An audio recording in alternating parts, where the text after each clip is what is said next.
About rhetoric, I think you're absolutely right that I don't know how anyone can really hold an argument about Barack Obama's experience and ability based on experience, because he just doesn't have very much political experience. But the media has done, in my opinion, a very concerted effort to gloss over that and to use these buzzwords like hope and change until we're almost, just brainwashed with that. And what are your opinions on that? When I say that on the radio, our liberals will call up and say, well, you're just in the tank for Bush. There's there's no media cabal going here. What are your opinions on how the media has handled the presidential race? Well, as I put it in the case against Barack Obama, Senator Obama has definitely received fawning coverage that we were talking about before, the messianic stuff. Mm-hmm. I think, though, that he's also just, the media has bought into this lie that he's a reformer as well, and also that he is ideologically far more reasonable than he actually is. I mean,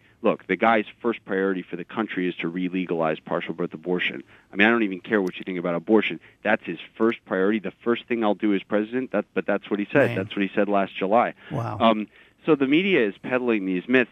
And I often think, I'm a reporter. I write for National Review, a conservative publication, and I'm here in D.C., and I know lots of other reporters. And yes, reporters tend to be liberals.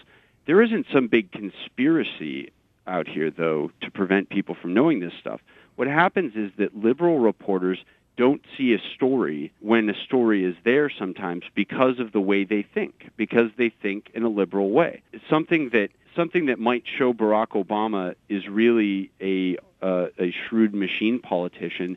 I think that if the story were really clear and jumped out at him, even a liberal reporter would write it. But if it requires some digging, there's almost no intellectual curiosity to go and follow up on it. And this is why, there need to be more conservative journalists who take their duties to research things and present them responsibly in a serious manner. Absolutely. And honestly, there needs to be more of that, because this isn't just a question of, this is a question of actually uncovering the real story about Senator Obama's past. And I really hope, and actually I have some faith, that the case against Barack Obama, my book, will start a conversation that will change the way we're looking at Senator Obama, so that we look at him as a human being in a more realistic way.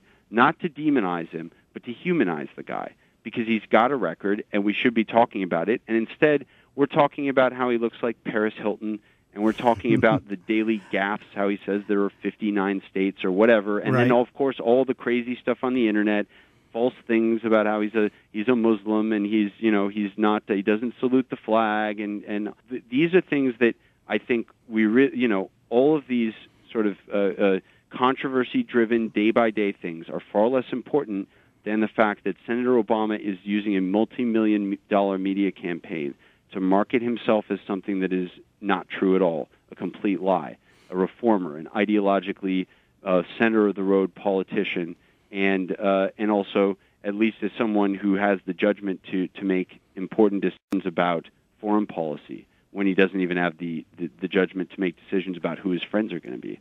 Absolutely. And, your book serves as one of the few outlets to really get a perspective on this candidate, with the media actually, not covering him and glossing over and giving a biased perspective. You have a unique book here, and there's no doubt that it is going to have wide coverage and wide readership. I'm wondering what kind of response and effects do you get for writing a book like this, a seminal book? I mean, do you have flaming bags of excrement on your doorstep? Well, luckily my address is unpublished, but no. In fact, the reaction has been this. I got a lot of nasty emails from people when it was announced that the book was going to be published eventually. Whatever, that's fine. Uh-huh.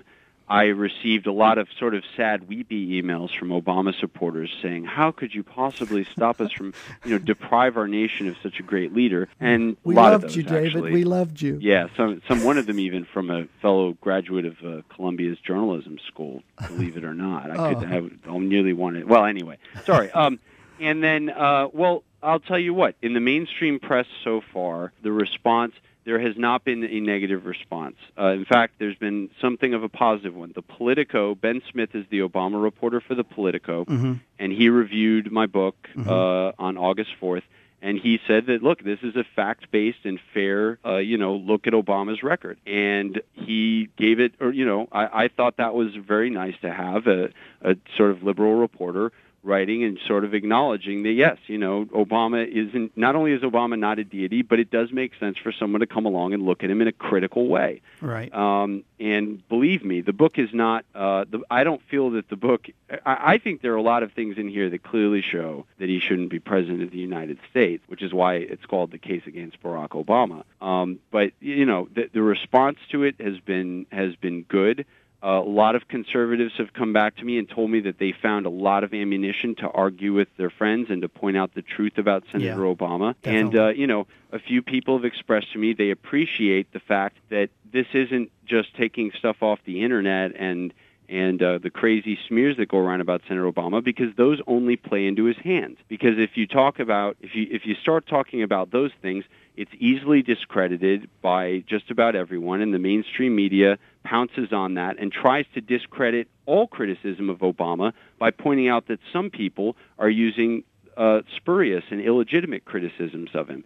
So it's really important to stick to the facts, and that's really what I've tried very, very hard here to do, to present this in a way that's well-researched and responsibly presented. Oh, absolutely. And, good, truthful, honest research actually does someone like Barack Obama justice, because it cuts through a lot of what you say, a lot of the spurious, crazy lies that are out there in its own way. I think this book will be looked back in history as a piece of research at a timely time, and we've had several books like that. And I know that obviously, as divided as the nation is and how bitterly fought these political campaigns are, that a person's going to take a certain amount of flack. Of course, in the end result, being honest, being true to yourself is the only thing you have at the end of the day. And so, you're doing the right thing with this book. But we're very interested in seeing what kind of fallout, especially at this time with a book like this. And David, we really appreciate your time, and we really appreciate you having you on the Conscience of Kansas radio program. I think you've added to the debate. It's been very educational to learn about this book. And folks, you can find this book, The Case Against Barack Obama, The Unlikely Rise and Unexamined Agenda of the Media's Favorite Candidate, at all of your major book outlets. We have the book linked for our Conscience of Kansas listeners for their convenience at our master website of superior conservative values at www.ibbetsonusa.com. We will keep this book linked until the end of the election, David, so people will be able to find this at their ease. And do you have any parting thoughts that you might want to leave to our Conscience of Kansas listeners about your book? Well, I would just say that I'm a little biased about this, but I think it's a pretty good read. I think there are a lot of stories that you'll enjoy in there, and I hope you do if you pick it up. And just to say that really educate yourself. I mean, if you can't read The Case Against Barack Obama, you're not able to get it for some reason, just try and study Senator Obama's record.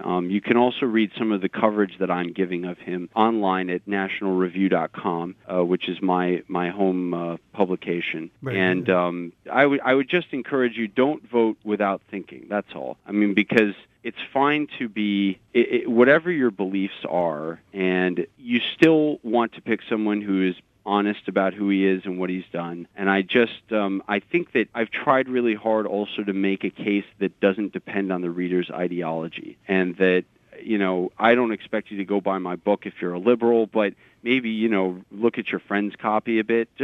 I would like people to understand right.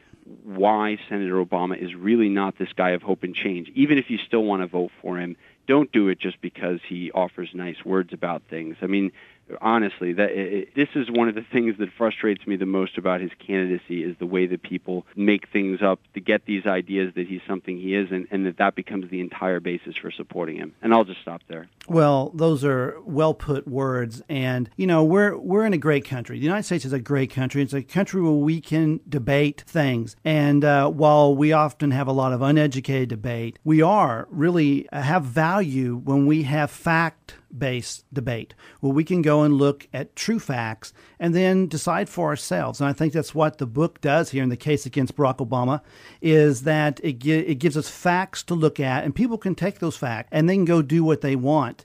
but the outlet's there, and it's citationed information that is accurate, and that's what you want. That's what you want. David, my friend, I really appreciate you coming on the show today. It's been just a pleasure and a treat. I think it's been intellectually nutritious for us all.